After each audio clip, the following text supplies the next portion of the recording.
Welcome to this week's Construction Bulletin on Africa, brought to you by Construction Review, Africa's leading construction journal. I'm Eric Maingi. In this week's news, 654 million allocated for JKIA Greenfield project to break ground in 2013. Ethiopia on track to complete fast mega dams by 2015. And South Africa's Seshego Mall to create jobs, reduce transport costs. Germany to build power plant at Katsina, Nigeria. And internationally, Zaha-Hadid to build new national stadium for Japan. And China's third largest hydropower station starts operation. And in events today, we featured Cityscape Global 2012. We begin our bulletin here in Kenya, where construction of the proposed Greenfield terminal at the Jomo Kenyatta International Airport could start in November 2013. With Kenya Airport Authority expecting to close the financing deals in December this year. The 178,000 square meter terminal, which is expected to cost $654 million, will give Jomo Kenyatta International Airport an extra handling capacity of 20 million passengers annually, while boosting their airport status as a regional hub of international standard. It will comprise 50 international check-in counters, 8 air bridges for airport to dock, 45 aircraft parking stands on the linked apron space, and an additional runway. Over to Ethiopia now, where Ethiopia's energy minister has laid down concerns about how it will finance the first of an array of mega dams due to revolutionize the East African power market, saying it was on track to have 3 plants online by 2015. The Horn of Africa country has laid out plans to invest more than $12 billion in harnessing the rivers that run through its rugged highlands to generate more than 40,000 megawatts of hydropower by 2035, making it Africa's leading power exporter. Energy Chief Alemuya Tagenu said the plan's centerpiece, a 4.1 billion Grand Renaissance Dam along the Nile River in the western Baishma Gumuz region, was on course to be completed on time in 2015. 2 other smaller dams should also come online by the point, he said, generating a total of more than 8,000 megawatts of power at full capacity. Now over to South Africa, where Polokwane Mayor Freddie Griever has said the construction of 22.5 million mall in Seshego outside Limpopo's capital is set to boost job opportunities and lessen transport costs for shoppers. He was speaking during the sword-turning ceremony to mark the construction of the mall, expected to be completed by October next year. Griever said they are fully behind the development, as the shopping mall will serve as an economic growth facility, adding that it will also assist the unemployed members of the community of Seshego and its outskirts to get jobs. Municipal spokesman Simon Mokadedi said the shopping center was a joint venture between local businessmen Sam Mbabaji and Jack O'Neill and the Moolman Group. The Moolman Group was responsible for the development of Macro, Polokwane City Center and the Mall of the North. Now in Nigeria, the German government is concluding arrangements for the building of a solar power plant in Katsina state.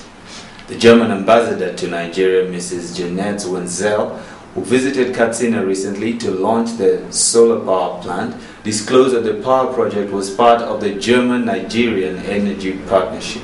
She said that the power plant is expected to have a capacity of 30 megawatts.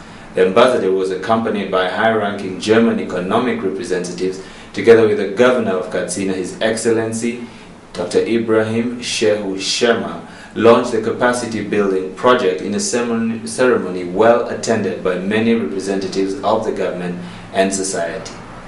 Nigeria's electrical power demand is high, but actual generation is considerably below demand. The country has 5,900 megawatts of installed generating capacity, but only generates 1,600 megawatts. Nigeria's electrical power demand is high, but actual generation is considerably below demand. The country has 5,900 megawatts of installed generating capacity, but only generates 1,600 megawatts, and as a result, Nigeria has experienced an energy supply crisis in recent years. The country is looking towards the further development of the country's hydropower resources to curtail the crisis. Now on the international scene, Zaha-Hadid Architects has won an international competition to build a new national stadium of Japan. The practice, which produced the London Aquatic Centre for the 2012 Olympic Games, was selected ahead of 45 other international architectural firms for the US $1.6 billion project. The announcement was made in Tokyo by the celebrated Japanese architect Tadao Ando, who chaired the judging panel. British architects Richard Rogers and Norman Foster were also judges. Mr. Ando praised the fluidity and innovation of Hadid's design and how it complements Tokyo's landscape. Hadid said it is an honor for them to be selected to build a new national stadium. The stadium will become an integral element of Tokyo's urban fabric, directly engaging with the surrounding cityscape to connect and carve the elegant forms of the design. The unique structure is both light and cohesive, defining a silhouette that integrates with the city. The perimeter of the stadium will be an inhabited bridge, a continuous exhibition space that creates an exciting new journey for visitors. In China, China's third largest hydropower station became operational Monday, November 5th, with the world's largest power generating unit officially starting work. The number 7 generator, with a capacity of 800,000 kilowatts at the Zingibwa hydropower station, started working at 4:30 after a 3-day test run. This is according to its operator, China Three Gorges Corporation. The other of the first batch of generators to be put into use, the number 8 unit, is still being tested. The station is designed with 8 800,000 kilowatt generators. Construction of the Zingibwa hydropower station, located in the Jinsha River, a major headstream of the Yangtze in the southwestern Yunnan and Sichuan provinces, started in late 2006. It started water storage in October this year. The station is designed to generate 30.8 billion kilowatt hours a year after all its generators become fully operational. Apart from helping to meet demand in provinces of Sichuan and Yuan, it will mainly supply power to the country's east. Finally, we look at the Cityscape Global 2012 that was held between the 2nd and 4th of October at Dubai International Convention and Exhibition Center, where we saw the Cityscape Awards for Emerging Markets celebrate the best in global real estate development and architecture in a glittering ceremony and cocktail reception in the world's tallest tower. Contested among 36 entries from 13 countries, the 12 winners were announced at the Amani Hotel in the Burj Khalifa, with Turkish company Emre Arola Architects, the standout achiever of the night, taking home 3 awards in separate categories. The first for the Le Méridien Attila in the Best Built Leisure and Tourist Project category, the second for the Atrepo 5 Museum of Contemporary Art in the Best Future Community and Culture Project category, and the final award for the Varlap Bodrum Residences in the Best Future Residential Project category.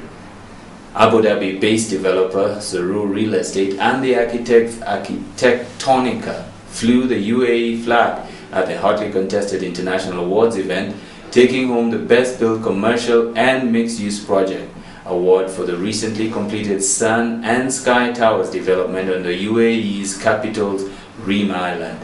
Sponsored this year by Bank Isa, the Cityscape Awards for Emerging Markets was a feature of Cityscape Global. And that's all we had for you this week. Thank you for choosing to watch Construction Review News. For more news, a digital version of our print edition, the directory, and much more on the construction industry in Africa, visit us at constructionreviewonline.com. Until next week, I'm Eric Maingi.